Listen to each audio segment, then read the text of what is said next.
Sanibonani, unjani, makadi. Hello everyone, welcome back to another broadcast of the African Diaspora News Channel with me, Maritawana, your host, Sitole Imale. If you're just joining us for the first time, you're most definitely welcome. Please do not hesitate to like, share, and of course subscribe and hit that notification bell.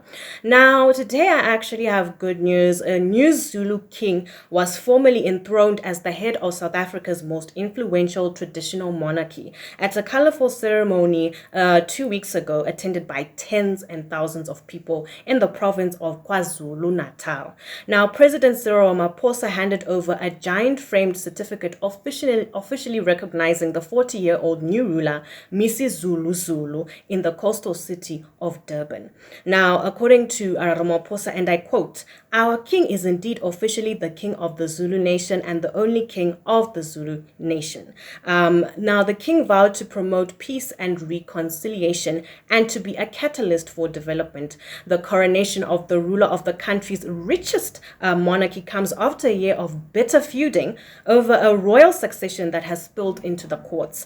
Now, Mrs. Zulu ascended the throne once held by his late father, who went by the name Goodwill Zwelithini, who died in March 2021 after more than 50 years on the throne. Now, the crowning, which followed a traditional coronation ceremony in August, is the first South Africa has witnessed in more than half a century.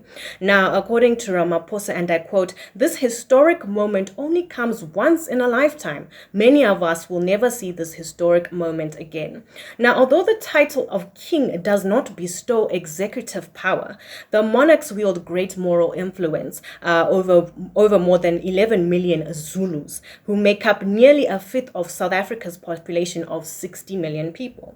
Now, Amabutu, or royal regiments, clad in traditional skirts, leopard skin tops, and carrying shields and sticks, chanted songs of praise for their king, singing and blowing whistles as they slowly glided around the pitch. Women wore broad-brimmed Zulu hats and traditional wraps. Now, young girls, some bare-breasted, in equally brightly colored pleated skirts and beads, excitedly danced and ululated in the Moses Mabhida Stadium in Durban, built for the 2010 FIFA World Cup tournament. Now, Londolo Zungu, 49, was among the women at the party, and she said, "We are very happy, more than happy. We are supporting the king 100%. Another Kaya Ndwandwe, a Zulu historian, said government's recognition of Mrs. Zulu as the real king of the Zulu people means now the king will be more than protected. It's a great day of joy for the Zulu people." Now, the ceremony was given rolling live coverage on all of South Africa's largest television stations and media outlets. A long grey feather stuck out from the king's hair, while a bunch of black feathers were arranged on the back of his head as he sat on a throne covered in leopard skin. And the head of the Anglican Church in South Africa, Archbishop Thabo Makgoba, dabbed holy oil on the king's hands, face, and head as crowds looked on.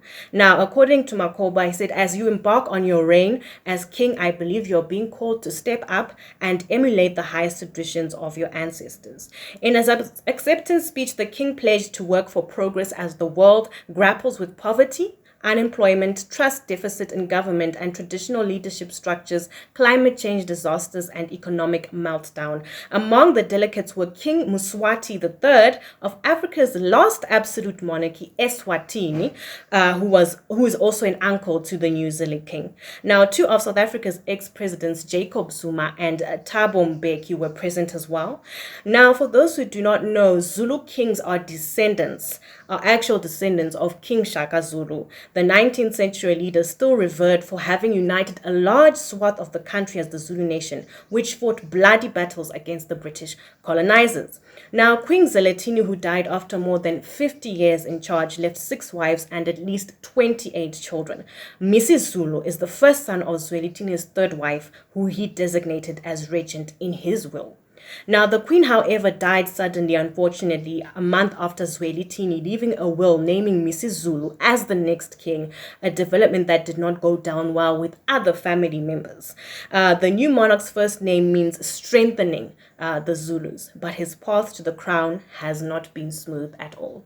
For those who have their own opinions of the story, please do not hesitate to share your opinion in the comment section, and please also do follow us on Facebook, Twitter, and Instagram at African Diaspora News Channel. You can also find me, Maritawana, on Twitter and Instagram at Maritawana ZW. From me and the team, it's bye for now. Cheers.